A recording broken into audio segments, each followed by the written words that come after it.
আসসালামু আলাইকুম সুপ্রিয় শিক্ষার্থী, তোমরা দেখতে পাইতেছো যে এসএসসি 2025 গণিত এমসিকিউ। তোমরা হয়তো বলতে পারো স্যার এটা তো পরীক্ষা শেষ হয়ে গেছে, এখন আবার নতুন করে আবার কি দেখাতে চাচ্ছেন। আমি তোমাদের আজকে দেখাইতে চাইতেছি আমাদের বইয়ের যে কোনো সাবজেক্টের পুরাতন বোর্ডের মানে প্রিভিয়াস যেগুলো এসেছিল সেগুলো পড়াটা কতটা জরুরি।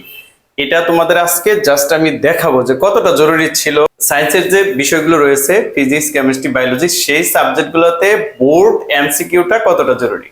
আসো আমি এগুলো দেখিয়ে দেই গণিতের ক্ষেত্রে কি ঘটনাটা ঘটেছিল। এখানে দেখতে পাইতেছো তোমরা টোটাল 12টা প্রশ্ন আছে। এই 12টা প্রশ্নের মধ্যে মানে তোমাদের যে যে প্রশ্নগুলো ছিল আর কি, গণিতের এমসিকিউ যেগুলো ছিল তার মধ্যে 12টা হুবহু 2017 সালে সিলেট বোর্ডের সাথে মিলে গেছে। সিলেট, তার মানে তোমরা যখন গাইড বই খুলে এই এমসিকিউ গুলা অধ্যায় ভিত্তিক সলভ করো, সেই ক্ষেত্রে বোর্ড প্রশ্নটাও তোমার প্রাধান্য দিতে হবে।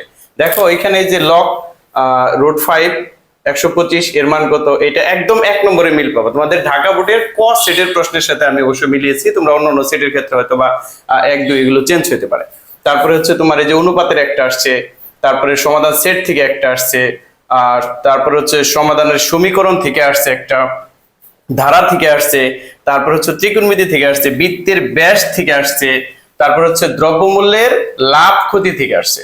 ঠিক আছে, তারপর হচ্ছে যে প্রথম অধ্যায় থেকে তোমরা অনেক সময় এটা বাদ দাও যে প্রথম অধ্যায় এখান থেকে কি পড়বো। হ্যাঁ, প্রথম অধ্যায়ের এমসিকিউ পড়তে হবে। হ্যাঁ, তারপর হচ্ছে বিশেষ করে এখান থেকে সামান্য ভগ্নাংশ প্রকাশের যোগ বিয়োগটা জানতে হবে। তারপর হচ্ছে সেট থেকে আসছে, হ্যাঁ সেট। আর এই যে জ্যামিতি থেকে আসছে, জ্যামিতি থেকে যে 3টা তোমাদের চিত্র আঁকিয়ে আসছে তার মধ্যে এটা হুবহু আসছে, আর এটা হলো সমাধান থেকে আসছে। আশা করি আমি মানে জাস্ট তোমাকে বুঝাতে চাইলাম, তোমরা যারা আছো সামনে যে পরীক্ষাগুলো রয়েছে সেই পরীক্ষাগুলোতে বোর্ড প্রশ্নগুলো অবশ্যই আগে সলভ করবা। বোর্ড প্রশ্নগুলো সলভ করলে এখন বলতে পারো স্যার সিলেট 2017 সালে তো আমাদের টেস্ট পেপারেও নাই, তোমার লাগবে না 2017 সালের কোশ্চেন, তোমার টেস্ট পেপারে নাই তো কি হয়েছে। তোমার যে কাজটা হবে, তুমি যখন অধ্যায় ভিত্তিক পড়বা দয়া করে তখন বোর্ড প্রশ্নগুলো পড়বা। আমি তোমরা যারা কিছু মনে করো না, মধ্যমানের স্টুডেন্ট আছো, তাদেরকে বলবো বোর্ড প্রশ্নগুলো এইভাবে এমসিকিউ গুলো ধীরে ধীরে সলভ করার জন্য। তাহলে তোমাদের কোনো রিস্ক থাকে না। তোমরা যারা একটু দুর্বল, এমসিকিউ পড়তে চাও না, তাদের ক্ষেত্রে রিস্কটা থাকে না। আশা করি সবাই বুঝতে পেরেছো।